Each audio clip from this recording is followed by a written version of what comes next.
Değerli başkanlar, değerli katılımcılar, bu sene bu kürsüden seslenişimin 2. senesi. Buradan sürdürülebilirliği konuşmaya başladık geçen sene. Döngüsel ekonomiyi konuşmaya başladık. Yeni iş modellerini konuşmaya başladık. Bu sene devam edeceğiz ama bu devam etmeden önce başkanımız salonda yok ama ben TGSD Başkanı Sayın Hadi Karasu'ya bu güveni bana duyduğu için, ilk gün bunu anlattığım zaman bana evet dediği için ve bu kürsüde, bu konferansta zaman ayırdığı için özellikle teşekkür etmek istiyorum. Kendisi yok ama biz alkışlayalım. Bugün zamanımız çok kısa, biraz kaydığımız için de bizim de panelimizde de çok da konuşmacımız var. Onun için hemen çabuk çabuk ilerlemeye çalışacağım. Sizlere panelistleri uzun uzun tanıtmak istemiyorum. İsimler geçecek ekranda, şirketler geçecek. Sadece isimlerini söyleyeceğim. Böyle bir şey önden paylaşayım sizinle. Şimdi ilk bölümde sizlere çok önemli bir küresel sivil inisiyatif liderini tanıştırmak istiyorum. Sizlere Ahmet DÖRDÜNCÜ'yü sahneye davet ediyorum. Ahmet DÖRDÜNCÜ, gelirken ben size kendisinden bahsedeyim. Ahmet DÖRDÜNCÜ, Birleşmiş Milletler nezdinde kurulmuş olan bir sivil inisiyatifin kurumsal açıdan sürdürülebilirlik konusunu işleyen UN Global Compact'in Türkiye'nin başkanı. Burada yerimiz var mı? Hoş geldiniz Ahmet Bey. Hemen geliyorum ben de.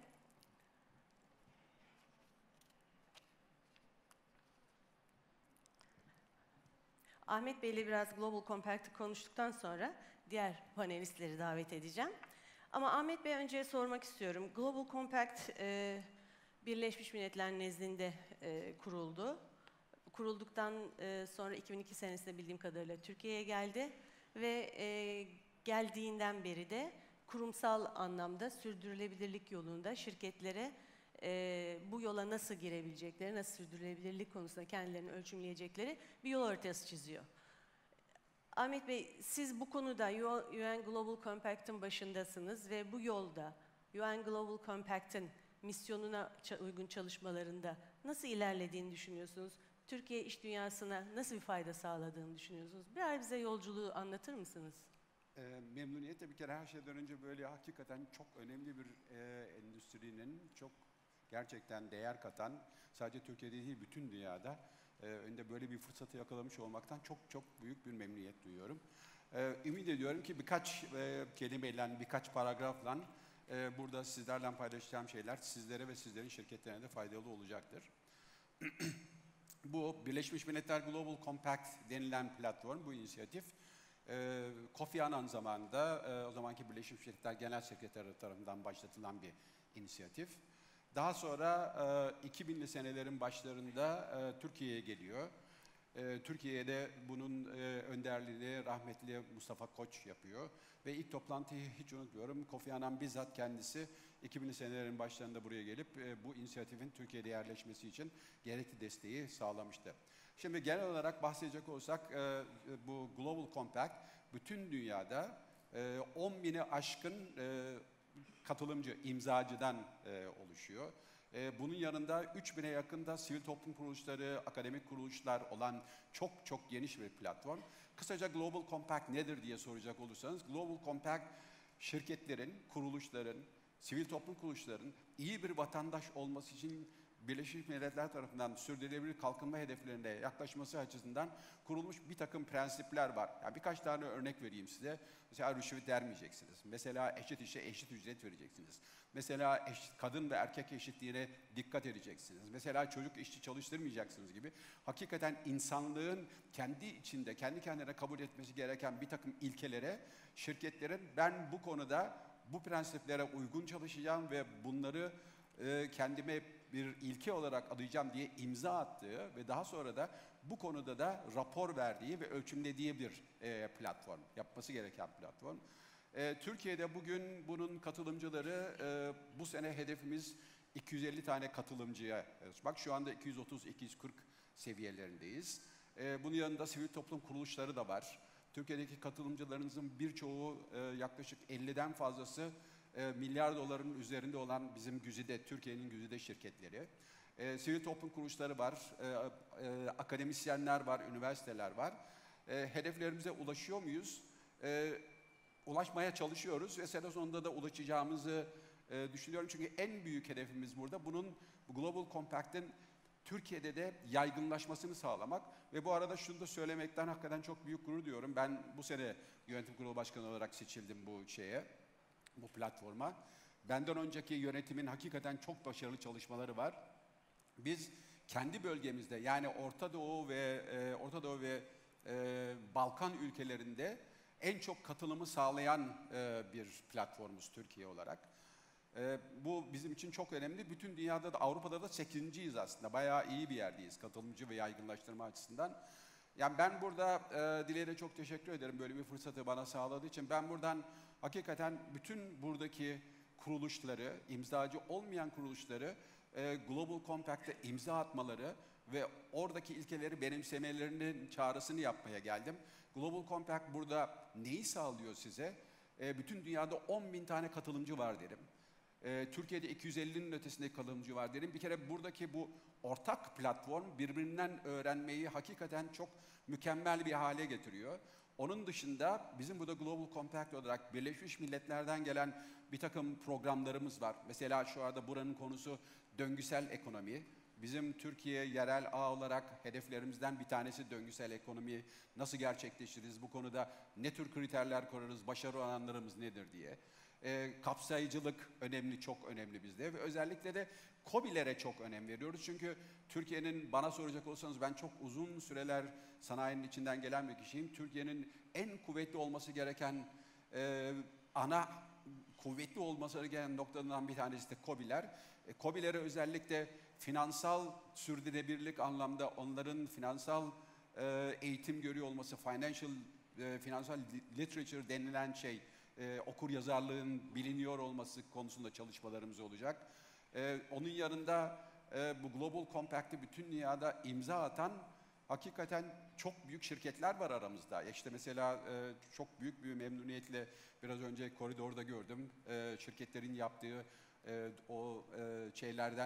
plastik şişelerden yapılan elbiseler ve döngüsel ekonomiye katkısı olan şeyler. Bu tür şirketler artık mal alacakları veyahut da kendilerine bir şeylerin tedarik edileceği şirketlerde de bu konulara eğilinmesini ve bu konulara dikkat edilmesini çok istiyorlar. Yani artık eskiden çok eskiden Türkiye'nin rekabet avantajı işte ucuz işçiliğimizdi. Bundan kendimizi bir yerlere koyabiliyorduk ama artık o devir geçti. Bu devirde artık hakikaten sosyal sorumluluklar, döngüsel ekonomiye önem vermek, kapsayıcı olmak, eşitliğe dikkat etmek çok büyük dünya şirketlerinde gündemde olan ve kendi ekosistemlerindeki kendilerine bir mal satmak isteyen, ürün satmak isteyen şirketleri de bu konuda gerçekten çok mikroskop altına alıyorlar ve ona göre değerlendiriyorlar diye düşünüyorum. Çok mu konuştum? Hayır. Bütün sorularımı cevaplandırdınız da bu arada onun için. Ama çok teşekkürler. Tabii her şeyi kapsayarak anlattınız. Mükemmel. Ama ben de şunun altını çizmek istiyorum ki Türkiye dünyadaki, yani tekstilde burada konuşuyoruz, tekstil burada konuşurken dünyadaki en önemli tedarik zincirlerine dahil olan bir tekstil endüstrisine sahibiz. Ve Türkiye'nin ekonomisinin de hakikaten gayri safi milli hasılasının içinde büyük payı var. Bunu devam ettirebilmek için belli değerleri, dünyada değişen iş modellerini ve ona uygun çalışma düzenini benimsemek zorundayız. Bundan vazgeçemeyiz. Dolayısıyla bu konuda ne yapmak düşüyor bizlere? Bizim önümüze sunulan bazı hedefleri, çizgili yolları, açılan yolları, guideline'ları izleyebilmek çok önemli. Bu açıdan Ahmet Bey'in buraya katılmasını çok önemsedim. Global Compact'in bilinmesini çok önemsedim. Çünkü çok da zor olmayan 10 soruluk bir guideline'ları var ve onlara uyarak kendinizi bu dünya içinde konumlandırabilirsiniz, ölçümlendirebilirsiniz ve hedeflerinize yönelmek için yolunuzu açabilirsiniz. Evet. Ve bu açıdan bir taraftan da uluslararası platformda olmuş oluyorsunuz. Bu da büyük bir kazanım. Yani büyük bir öğrenim platformunun içine gireceksiniz. Ya özellikle içinde bulunduğunuz endüstri için çok önemli. Şöyle bir bakacak olursanız hepiniz benden daha iyi biliyorsunuz. Yani bu küresel ısınma olsun, global iklim değişikliği gibi konular olsun. Yani bütün endüstriler içinde karbon footprint'i en yüksek olan endüstrilerden birisiniz. Özellikle su kullanımında çok önemli ayak izleriniz var. Yani sizlerin gelecek nesillere daha iyi bir dünya bırakmak için yapacağınız şey hakikaten çok. Bu konuda da sizlere söz veriyorum Global Compact Yönetim Kurulu adına. Biz sizlerle beraber bu konuda çalışacağız ve gelecekteki nesillere çok daha iyi bir dünya yaratmak için hep yanınızda olacağız. Bunu inşallah hep beraber yapacağız. Lütfen gelin, imzalayın. TÜSİAD bu konuda bize çok yardımcı. Bu Genel Sekreteriyası'nda TÜSİAD ve TİSK yapıyor. Bu konuda sizlere her zaman yardımcı oluruz. Herhalde bu kadar yeterli. Tamam, bundan daha iyi anlatamazdınız. Çok çok teşekkür ediyoruz. Peki, çok teşekkürler. Size iyi bir gün, başarılar diliyorum. Çok mersi. Teşekkür ediyoruz, ancak günün anlamı için kendisine bir hediye takdimimiz olacak Sayın Bil, izninizle. Lütfen. Türkiye Giyim Sanatçıları Derneği Yönetim Kurulu Başkan Yardımcısı Sayın Cevdet Karahasanoğlu'nu alkışlarınızla hediye takdimi için sahneye davet ediyorum. Bana burada bu söz verdiğiniz için çok Global Compact Türkiye Başkanı Ahmet DÖRDÜNCÜ'ye hediye takdimimiz devam etmekte. Bir tane de ben de geçeyim bir saniye.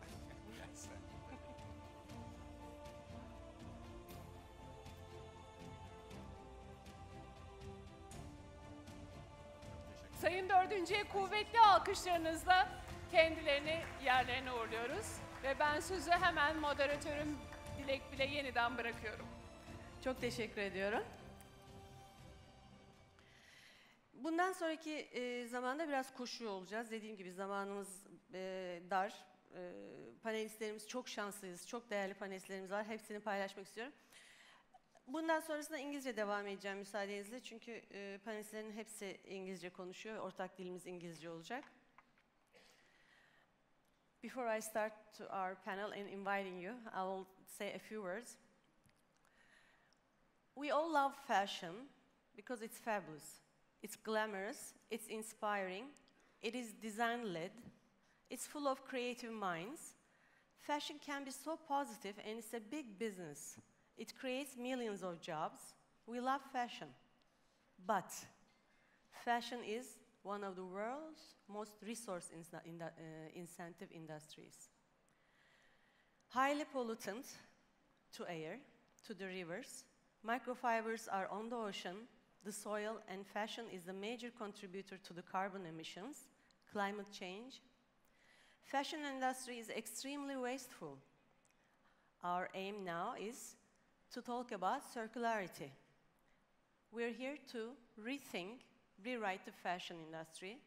It's a long road, long journey, but we have very important speakers here. I'll invite them to the stage one by one.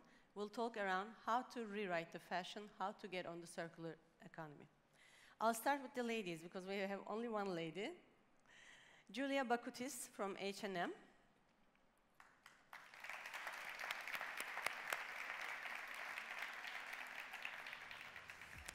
Mr. Massimo Marchi. He is the CEO of Marchi&Fildi, and he is also a board member of EURATEX. Manuel BIAGORRI, Levis. He is the Global Sustainability Senior Director.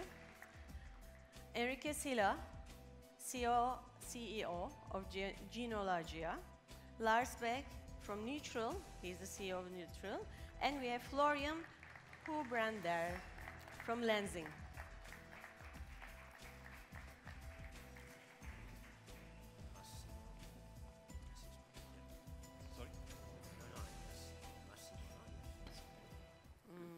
Okay, I will move. Come here. Okay. You know who I am, so don't look at this. Okay, thank you for being here with me. And now, like I said, it's very challenging. We'll go fast, and I'll go around, ask one question. We have the timing, but if we have time, we'll go for the other one. If not, we'll just wrap it up because it's shorter than we first talked about. Okay, Manuel, let's start with you. With Levi's, you created a strategy on sustainability. That is for the supply chain. You created a value chain. But strategy, when we look at strategy, we talk about strategy. It's a big world. Everybody is so scared of when you say strategy, what to put in it, how to follow it, what to do with it. But when you put it in components, it sounds easier. It's more understandable. Is that how you did in Levi's? Yeah, well, first of all, thank you for inviting us. Thank you for being speak with us. Here and with all this audience. Well, I used to have a manager that used to say that a strategy without implementation is hallucination. And what we do at Levi's, we realized in 2007, when we performed our life cycle analysis, that, well, at that point of time, everything was circular. Today we talk about circular economy, but at that point of time, we realized that the biggest impacts were in cotton and consumer use, and in between we have the supply chain, which of course it has a big impact, but again, our strategies were focused on supply chain, but not on the extremes, and of course we had to approach it in a completely different way. How do you approach farmers, for example, or consumers' behavior? From there, and to your previous point, you can find out probably 10, 20, 40 different material issues once you want to develop your strategy, and you need to prioritize. In our case, we went into 4 of them, and sometimes you need to, well, you need to skip certain things and to focus on those. Nothing that I suppose that surprised to these people in this room. Chemicals, water, people, climate, and fibers. So I think that's pretty much where we are today. And of course, all of these have different programs which are associated to it. And we have, I think it's some business partners, vendors in this room, and they know perfectly what we are asking for. As a day of today, for example, on workers' well-being, we have 2/3 of our production is done in facilities where we have workers' well-being. 200,000 workers are impacted. Or, for example, 2/3 of our cotton is coming from Better Cotton Initiative. And those programs has been there for a long time. So I think it is important to focus in less, stay the course, and of course things will happen in the meantime because technology, innovation, and several things are going to help you in this way. So that's the way that we approach a strategy. So just to, from a broader picture on what your impacts are, and zoom in into your bigger material issues. And it makes the life easier.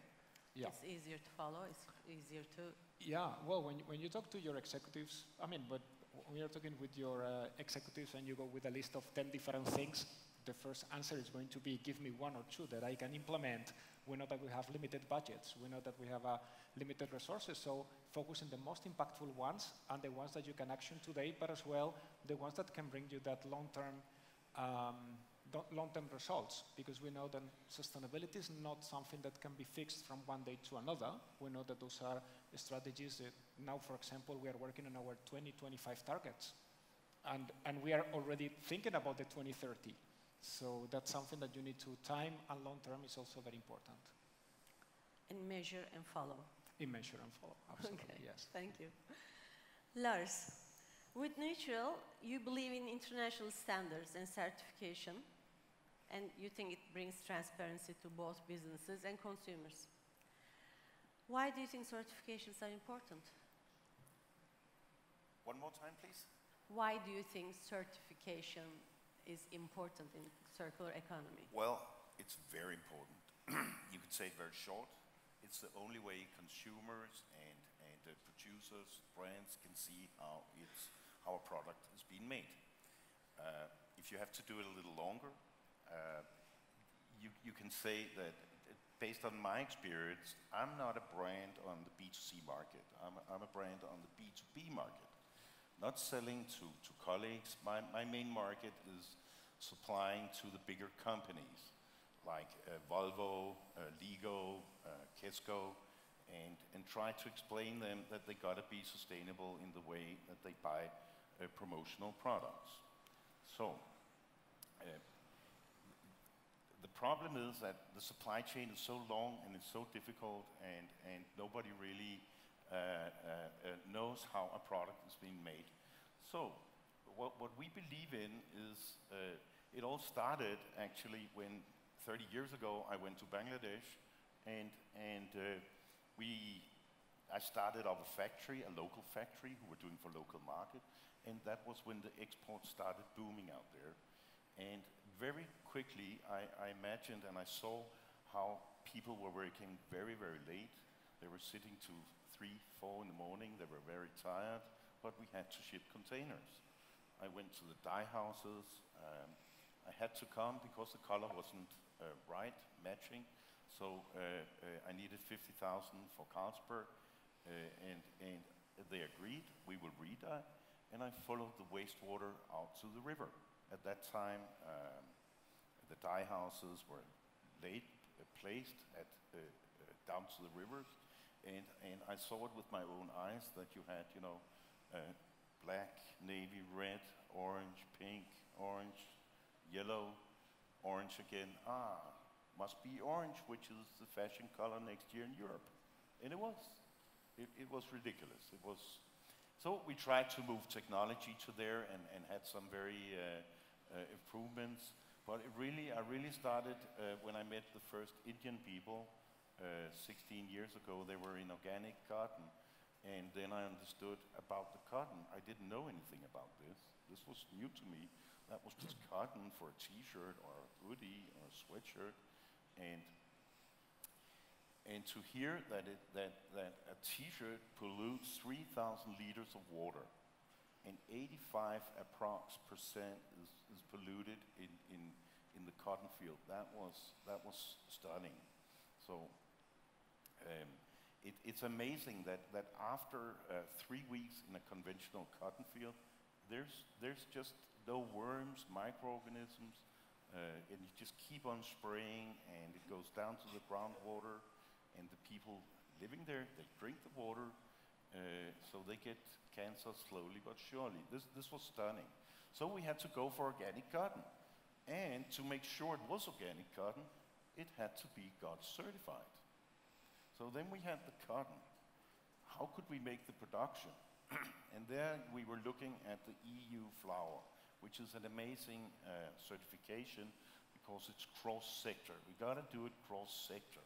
So it's not only for textiles, it's also working for a lot of other products. So all products we do are certified according to these 2 certificates. Then you have the manpower. The cotton farmers, we help them through fair trade. That means that we give them a premium on top of the market price. And then you have the workers' conditions at the spinning, the dyeing, and at the factory. There we go for SA 8000, which is the highest certificate you can reach according to workers' conditions. You can use BSCI, you can use Fairware to get there when you start to measure. But that was actually the way we did. And this is what we believe is simple, it's okay, everybody should do. And everybody can do. Okay, you brought transparency to the whole. Totally transparent. And that's what the consumers wants to see. They don't have time. They look at a product, they can see in a split second if it's made correct. And you as a brand, you're sure that you haven't done something wrong. And I must say, I have polluted enough. I did a lot. And it has been a very interesting journey going from conventional to one of the most sustainable companies. It's been a journey, and you can imagine when we did it, when we came with the first products, we thought everybody would buy this. Hey, cool. But no, of course they wouldn't. What's the price? And of course it's more expensive to do the right thing. Perfect. Thank you. Enrique, now you made a revolution. Your whole idea, your goal was to go to eliminate 100% water usage. And you're on the line, you're almost there. Can you tell us about your journey at Jeanologia, how you got on this path, how you created this road, and how much good you did to the industry by saving water? Well, Dilek, first, thank you very much for inviting me here, and also thank you to the Textile Association. Water is something that we find in every single textile. I think it's the only material that is in every garment that we can wear or in every fabric that we have at home. And it was like this already 3,000 years ago when the Egyptians were dyeing the cotton near the river Nile. So the water has been always there. We are a water-intensive industry, and according to the World Bank, 20% of the contamination of the water of the planet, it comes from our industry. So we have all our responsibility. And our dream when we started Jeanologia 20 years ago was to go from 100 to 0, to completely eliminate.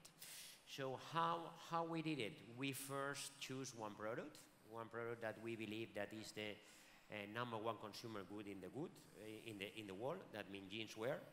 And we studied what was the quantity of water without considering, as you mentioned, without considering cotton growing or post-consumer use. And we arrived to a general conclusion that is, is around 10 liters for indigo dye, around per garment, around 20 liters for fabric finish, and around 70 liters for garment washing or stone washing. So we start to work on that, and we developed several technologies that Federico was mentioning this morning, and I don't need to mention again, the laser, the ozone in garment form, the ozone in fabric form, and the nanobubbles that take us from, let's say, 100 to 20 to 30. But the aim, the aspiration, the dream was 0. So what we do with these 20 liters that we still have? And here comes the revolution. We developed a new technology that we call H2O, a new water treatment plant that is like a backpack. So it's like a small backpack that rather than to take all the water from your textile plant into a big swimming pool, you put this backpack in every single machine. So if you are softening shirts, you prepare the material inside the backpack to clean the water of softening shirts. If you are washing denim, then you prepare whatever you need there to clean this water. If you are doing a garment dye or fabric dye, you prepare the necessary elements inside the backpack to clean this particular water. So you put one of these backpack in each machine, and you convert this equipment in a closed loop where the water go and come back. So you don't need water anymore. And I'm happy that Manuel is here, because the proof of concept, the first test, the first industrial prototype was built for Levis and together with Levis, and we make an exercise that for me is a planetarium happening, because we build a denim laundry in the middle of the desert, in Nevada, in a place where water is not existing, and today, they are producing there, and they are producing there without water. So it's something that has not happened in the last 3,000 years. So today, we have no excuse. The technology is available, and because the technology is available, we can see and we can say that the era of water is over. And you also said it's compact. It's like a backpack. You can put it in the city, you can put it outside, you can put it everywhere, right? It's very compact to use, it's very compact, it's small, and then you can put in, And the idea is not to use more water because you can recycle. The idea is first do the necessary to eliminate, and then after that, use this backpack to have a circuit. But if you have that, that means that you can produce everywhere. So you can have a manufacturing facility in Istanbul. We just installed one in Istanbul, and I think that this is it's like a smart production center, like an urban factory. So this gives the possibility to produce wherever you want, and this also gives the possibility to small and medium manufacturers to go into a business that today they were not able to go because the capital investment of a big water treatment plant was impossible. So today they can have this small one. So I think that's the revolution, Dilek. Congratulations.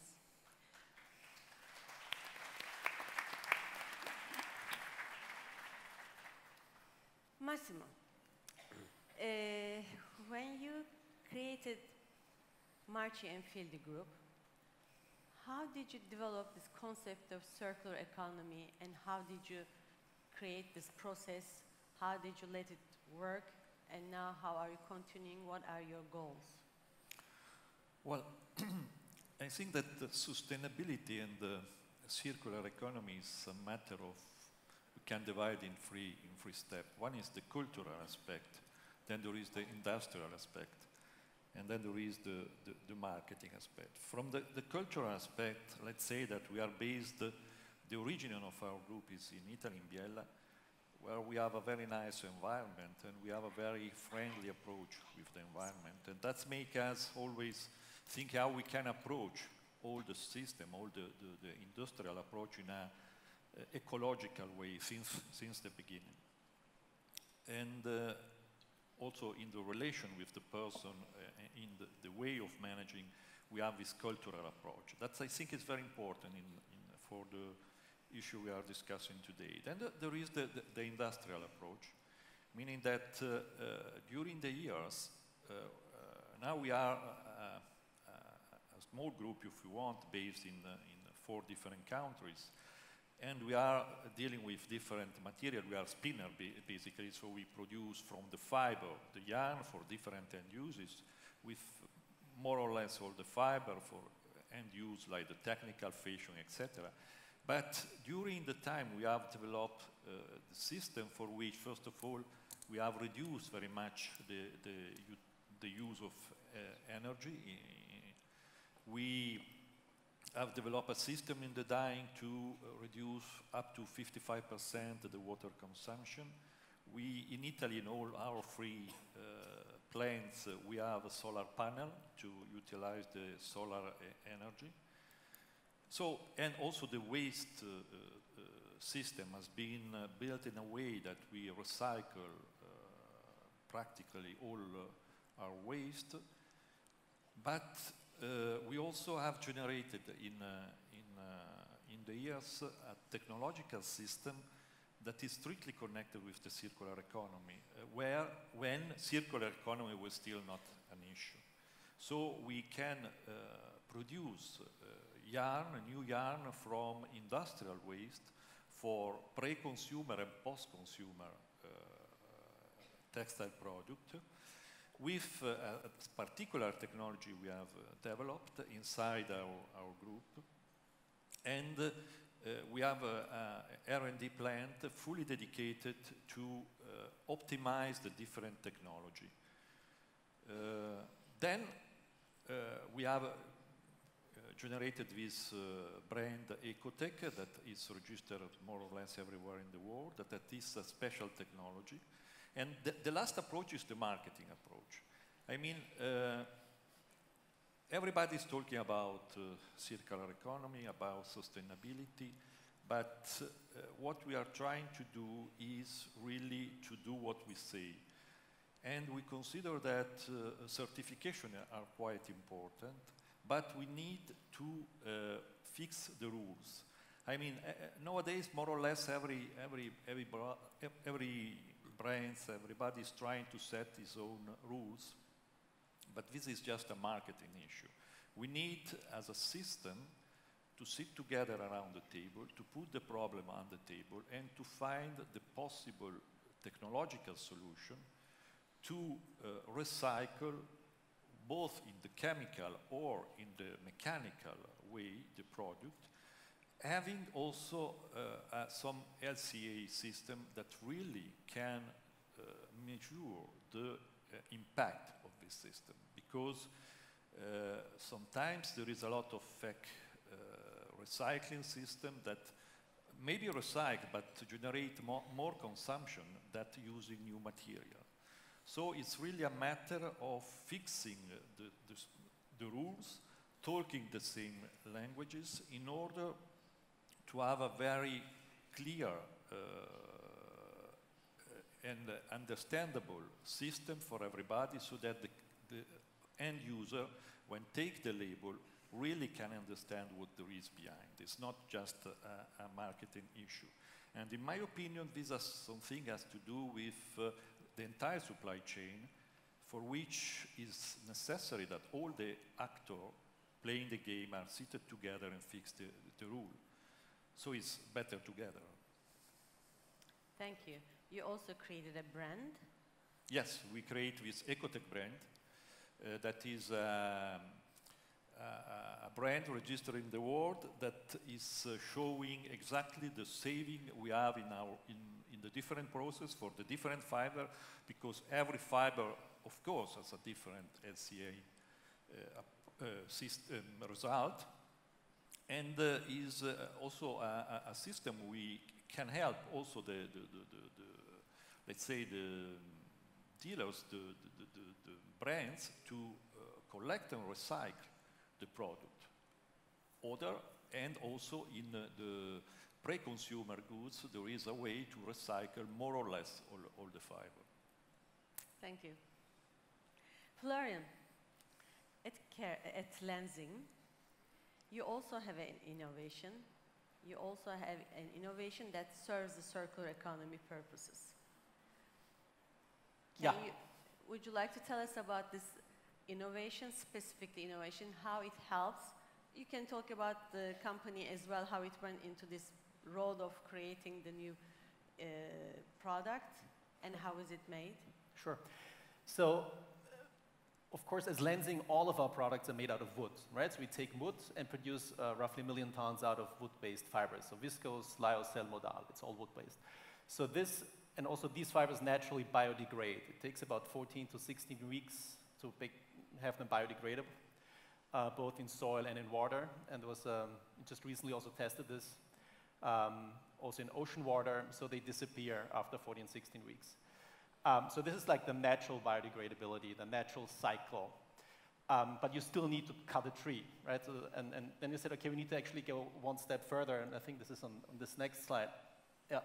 We said, okay, instead of taking 100% trees, let's take 70% trees and 30% cotton scraps.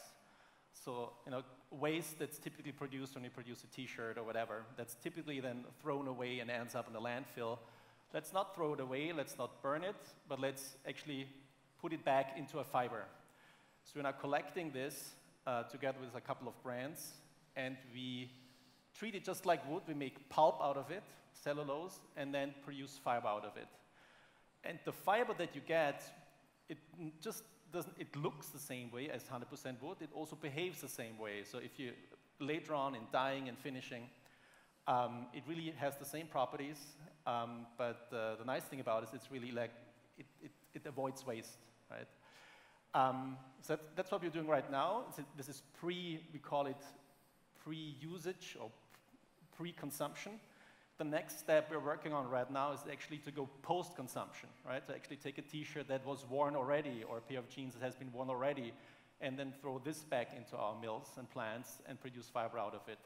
So that's what we're working on right now, and that's going to be the natural next step, and hopefully only a question of months until we're there. Wonderful. It's a long journey, and I want to congratulate you again because you're very short on your time. Well, I don't know if that's good. You don't know who did it very compactly. If you want to say a few more words, you have more time. No, I think I don't want to steal your time. It's so scarce. I'll make it up on the second question, but I think the tricky part is, we'll come to this, that it's really not easy to sell this product, I'll be very honest, right? Okay. Because consumer has to learn it. They have to it has to learn it, and it comes at an extra cost, right? So it's still cheaper today to cut a tree and throw it into a fiber plant than to collect pieces of waste, right? It's crazy, but that's how it is. So for us, this 30% is more expensive, way more expensive than the 70%, right? And then what we've learned over the last year or so, that when working also with our partners, of course, cost is extremely important, right? And even if you're the greenest of all innovations, if it comes at too high of an extra cost, it gets stuck somewhere in the value chain. I think you're touching a very important point. Circular economy is not for free. No, it's not. Certainly not right now. Free. It's not for free, but return on investment is there. It's how to calculate it and how to explain it to the investor and the consumer. And the policymakers, probably. Yes. Policymakers and the financing side, financial world, they all have to be getting together and understanding that is not a nice to do anymore. You have to do it. Yeah, so there's something that we learned also to become better at is at telling the story to consumer, to explain this better, right? It seems simple, but when we did it together with a couple of brands to really explain it in a shop window on a website, we failed miserably, I would say, right? It was like not very good. That's something we need to learn, but still I think, maybe talk about this later on, but I think it will come, we'll probably need some incentives or something in place, you know, that helps overcome this cost burden. Policy making has to be embedded into this. It's not, you cannot do it alone. Thank you. Julia. Yes. H&M. Yes. You're one of the leaders in circular economy, in creating awareness and also applying it to the business plan.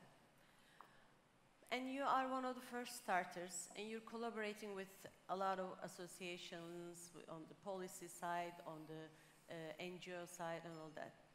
And a lot of work is being done, a lot of measurements. But it's not getting any better.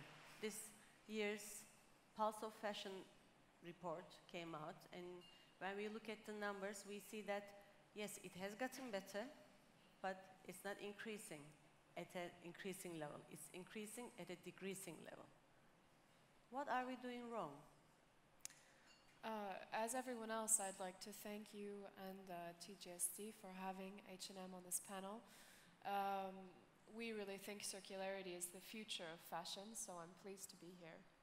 I mean, H&M Group in 2018 used almost 60% sustainable or more conscious materials in our overall product portfolio, so we are making progress, but there are several reasons why the industry is not making further strides towards circularity. I'll talk just about 4. One of the main reasons is that circularity starts with design. And circular design requires different thinking, different skills, different knowledge than the traditional fashion designer. So to design for circular products, we need to reskill, upskill, and actually invest in innovation and new thinking at the design phase. This change inevitably takes time, especially when you think about the incredibly diverse product categories that we work with in the fashion industry. So this is something that will take time. The second reason why we aren't making enough progress is the second step of circularity, which is around material and process choice. Actually, at the moment, there are technical and financial limitations to what the industry can do to make, produce, use circular material and processes for products. Recycling is still fairly limited. Biodegradable materials are available, but not used in a large scale across the value chain. Of course, this can change. H&M has invested in a facility in Tai Po in Hong Kong that has a hydrothermal machine that's using water, heat, pressure, and benign chemicals to recover cellulose and polyester. And this process actually enables us to have this fiber at a less expensive price than virgin material. So we know that it's possible, but again, it's taking time, it requires investment, and we know that further innovation is needed to move the fashion industry towards greater circularity in this aspect. The third aspect of why change is slow, imagine with me a world where all the technology is available, all the materials are available, all the brands are on board, all facilities want to recycle, reuse all their waste. At the moment, there is no physical or legislative infrastructure to support this change. So recycling facilities are not available enough where we need them. legislation is not widespread across the value chain to support circularity. And even simple things like classifying waste, managing waste is not there yet. So we need to not only move as a fashion industry, but engage an entire ecosystem of legislation, communities, and habits to really see circularity in the fashion industry. We don't operate in a vacuum. We operate in an economy and in a world that is not circular yet either. And finally, as my fellow panelists have mentioned as well, consumers and governments need to incentivize and push for circular fashion. When you bring a new material to scale, with the economy of scale, it can bring price down. But until that happens, there needs to be ways for consumers and governments to really encourage the industry to invest. That's true. We have to educate the consumer again, and of course work on the innovation side. Recycling means, starting from the innovation to going around the circularity. We have to first create the awareness. It's there, but we have to really look into measurements, and everybody really has to measure themselves to see and how to go any further. I don't know if we have more time. I'm looking, if we have more time for one more question, I would like to continue. Okay, I guess we do. Manuel. Okay. I don't want to leave you without talking about the value chain you created. Yeah. Please tell us specifically this value chain. It's a very good model that you created within Levi's. How do you create value within your value chain? Okay, well, we are special in a way that we created the blue jeans, and it's probably the most durable product, I would say, on jeans. I mean, you can find our product since 120 years, even more, around, and it has a value even in the second-hand market. So for us, value and durability is all connected as well.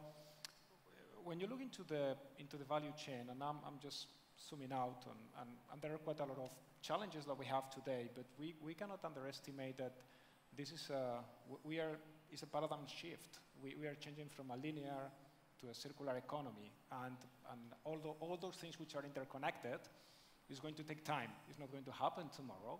The good news is that we are talking about it today, and we have already identified areas that needs to be improved. Let me focus in the two extremes, in the innovation and in the consumer. In the innovation piece, just as an example, our core material is cotton. So now, for example, we just have a line on cottonized hemp. We are looking into new types of fibers that are using less water and reduce our footprint. That's one of the examples that I'm sure that other brands are doing in many other areas, like recycling. And let me also in the consumer side, because the consumer side, we have a long journey of informing the consumers about how to take care of the jeans in this case, washing less, line dry, which is very interesting thing that in the US you cannot line dry, or there are, you need to, like in other countries, like in the Mediterranean. I'm from Spain, so in Spain you can put your clothes out. In the US, I think there are certain limitations. And several initiatives that we are taking with the consumers. Now if you visit a Levi Strauss store, you have a tailor shop. You can repair your jeans. You can customize your jeans to give it a longer life. So it's a way to really inform and to start educating our consumers. As well, we have consumers that they come proactively, especially the younger ones. But also, we have another line, which is authorized clothing. So we go into the market, and in the second-hand market, you can find a lot of Levi's truck jackets, truckers, and jeans. We take them, we clean them, and we put it in racks to sell it in our stores. It's happening already in the US. And the last but not the least, we have, for example, partnerships with Run the Runaway, when you can rent Levi's product. Of course, all those things are already happening today, but still those are different business models that are not creating the revenue that we will expect, because, as we mentioned before, there is a bigger system and takes time, but that's the journey, and you need to start piloting or driving all of this. So from a value chain, those are the two main things, and of course we have the supply chain, which is, we already talked about it, that we are trying to drive and looking from end to end. From end to end. Thank you. Now, since we don't have much left, what I would like to ask you is, give us one thought that you want all the audience, when they leave this room, they will remember on circularity, on your areas of business. We want them to take something back home with them. What would you say, Lars? I would say that we have to work cross-sector. We have to think what we can do as a company, what possibilities, what are we doing, push and allocate the resources for it. Really, this is necessary and it's got to go fast. So let's try to develop and look what is available. Please use resources of this. That would be my agenda. Thank you. Enrique, what would you think people should remember when they leave this room? I will tell you, everybody, that the complete dehydration, elimination of water, and the complete detoxification, elimination of toxic materials of our industry, of our textile industry, is possible, and is possible in the next 5 to 10 years. So it's the only thing, the technology is available. We need to change the mindset of our teams and our own mindset. But this is not a dream, this is a possibility, and it's possible to do it at a neutral cost. So let's do it. Thank you. Massimo, what do you think we should remember? Well, I think that fix the rule should be a very key point, because we need to talk the same language, to do that better together, to discuss it better together. And the technology is continually developing, that's for sure, but we have to start from the point where we are of the technology today and set the rule for today and then have a look how to improve it. But cannot be that everyone is setting his own rule. This is not the good way to go on with the circular economy. Yeah. I would say two things. The first one is let's all try do some collection or some parts of it. Let's give it a try to build momentum, to build critical mass. And I think the second one is similar to what Massimo said, is that I think we as an industry should come together and try to make sure that there are the right incentives in place to make this happen. I think it's a bit similar like I compared to the energy sector many years ago. I don't know if there are any Germans in the room, but in Germany, you know, they had solar energy was really expensive at the beginning. It was more expensive than conventional, and the government came across with all these feed-in tariffs and really put incentives in place, and the whole industry went down a learning curve, and today it is as cheap as conventional energy, and I think we need to make that slide. Julia? My point is actually very similar. I have a call to action.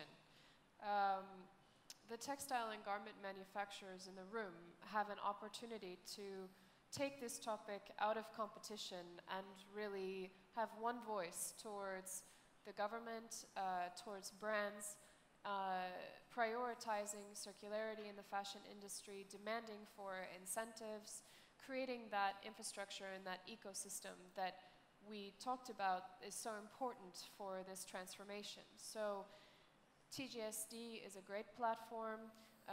There are many opportunities already available in Turkey and in Europe, of course, to make this change. So if you take anything home with you today, I would say please leverage, recognize the strength that you have and leverage that towards one voice towards the industry and towards brands. I think that this will future-proof your business, and this is the way we should move forward, not only in Turkey but globally. Thank you. Manuel, I didn't ask you this question, okay. so I thought that I skip it. All right. Probably just one thing, I think sometimes we get distracted on the what, and I think how we make it is as equally important as what we do. And I think it is quite important to remember when you're back to your daily job, because sometimes you need to deliver an order, you need to, I mean, the outside world is quite complex and competitive, but how we do those things, if you keep in mind circularity and all those components, even if it's just a small progress, but you just work on all of this in your processes in a daily basis, I think you will be able to make a huge impact. So the how is as important as the what. But do we all agree that it starts with people? No one can solve it alone. It has to be together. All together, yeah. It is better together. Thank you all. Thank you for being with us. Thank you. And thank you for listening to us. Değerli konuklarımız, döngüsel ekonomiyi tartıştığımız panelimizi böylelikle sonuna geliyor. Şimdi moderatörümüz ve panelistlerimize bir hediye takdimimiz olacak. Şimdi alkışlarınızla hediye takdimi için Türkiye Giyim Sanayicileri Derneği Yönetim Kurulu Başkan Yardımcısı Sayın Cevdet Karahasanoğlu'nu alkışlarınızla sahneye davet ediyorum. Ve Yönetim Kurulu üyesi Sayın İsa Dal'ı, Sayın Dal, yine alkışlarınızla sahneye davet ediyorum. Yine Yönetim Kurulu üyesi Sayın Müslim Yıldız'ı alkışlarınızla sahneye davet ediyorum. İHGİP EURATEX temsilcisi Sayın İsmail Kolunsa alkışlarınızla davet ediyorum Sayın Kolunsa. Ve H&M Türkiye Müdürü Sayın Leyla Ertül'ü hediye takdimi için alkışlarınızla sahneye takdim ediyorum.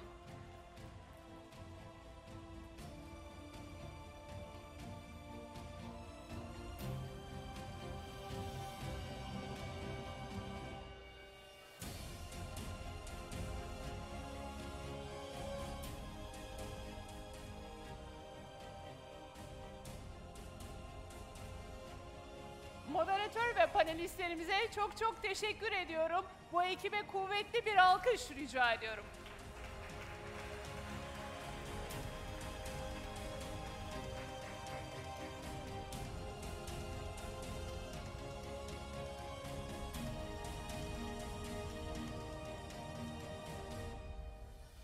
Toplu fotoğraf çekimimiz de olacak. Sayın Başkanımız da sahneye teşrif etti.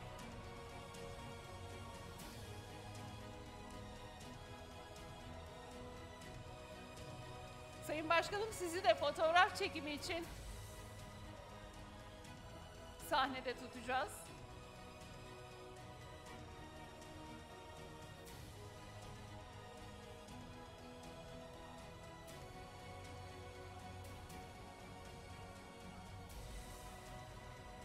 Kuvvetli bir alkış rica edelim mi? Döngüsel ekonomiyi tartıştık bu oturumumuzda. Moderatörümüz ve tüm panelistlerimize çok teşekkür ediyoruz.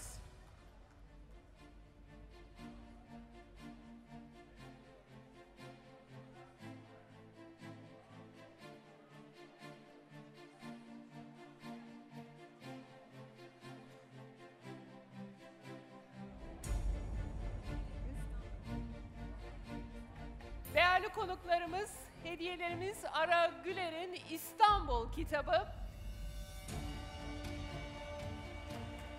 Konuklarımızın elinde.